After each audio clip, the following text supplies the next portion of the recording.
총리님, 사법개혁에 대해서 말씀드리고자 합니다. 지난 8월 12일 더불어민주당은 국민중심 사법개혁특별위원회를 출범시켰습니다. 사개특위는 대법관 증언, 대법관 추천 방식 개선, 법관 평가제도 개선, 하급심 판결문 공개 확대, 압수수색 영장 사전신문제 도입 등 5대 개혁과제를 국민 앞에 약속했습니다. 총리님께서는 대법관 증언에 대해서 동의하십니까? 네, 대법관들이 한 분이 하루에 숫자로 보면 9건 정도의 사건이 배당될 정도로 사건이 많고, 그래서 사건 적체가 심하다라는 이야기는 오래전부터 나와서 대법관 숫자를 늘리는 것이 필요하다 하는 제기가 오래전부터 있던 것을 듣고 있습니다. 대법원은 사건 적체로 충실한 심리가 어려운 상황입니다. 그럼에도 대법원은 대법관 증언을 반대하고 있습니다. 이해할 수 없습니다. 총리님, 지난 5월 1일 대법원은 이재명 대선 후보 사건을 전원합의 후 이틀 만에 심리를 종결했습니다. 그리고 단 9일 만에 윤석열 대통령이 임명한 대법관 10명이 일사불란하게 유죄 취지로 파기환송 판결을 했습니다. 이른바 사법내란, 대법원의 대선 개입 사건인데 책임자인 조희대 대법원장은 국민에게 사과하지 않았고 아무런 책임도 지지 않았습니다.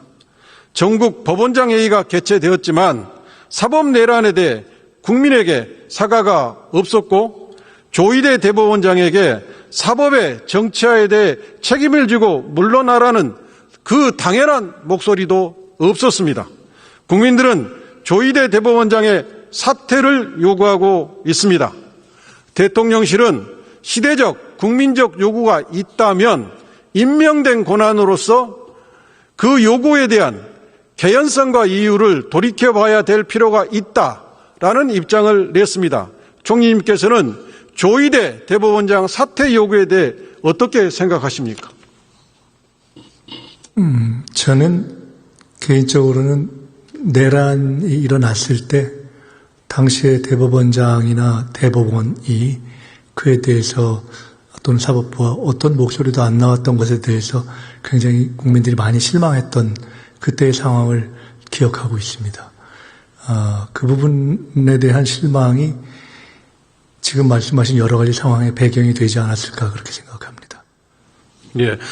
그 당시 판결문에 보면 소수 의견을 낸 두 분의 대법관이 심리가 충분하지 않다. 대법관들끼리도 토론이 없었다는 취지를 판결문에 기재했습니다.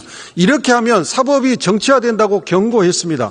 여기에 대해서 조희대 대법원장은 그 후로 한마디도 하지 않고 함구하고 있습니다. 이건 국민 앞에 매우 무책임한 태도라고 보는데 어찌 생각하십니까?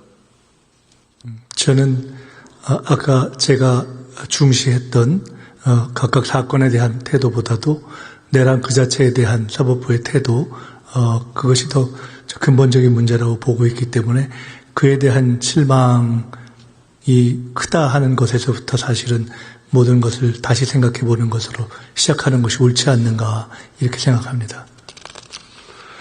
예, 지금 민주당은 사개특위를 운영하고 있고 곧 사개특위에서 안이 확정돼서 법안을 추진할 예정입니다. 정부에서도 이 사개특위 안에 대해서 적극적으로 지지해 주시기 바랍니다. 예, 나오면 적극적으로 검토하겠습니다. 예, 들어가셔도 좋겠습니다. 네.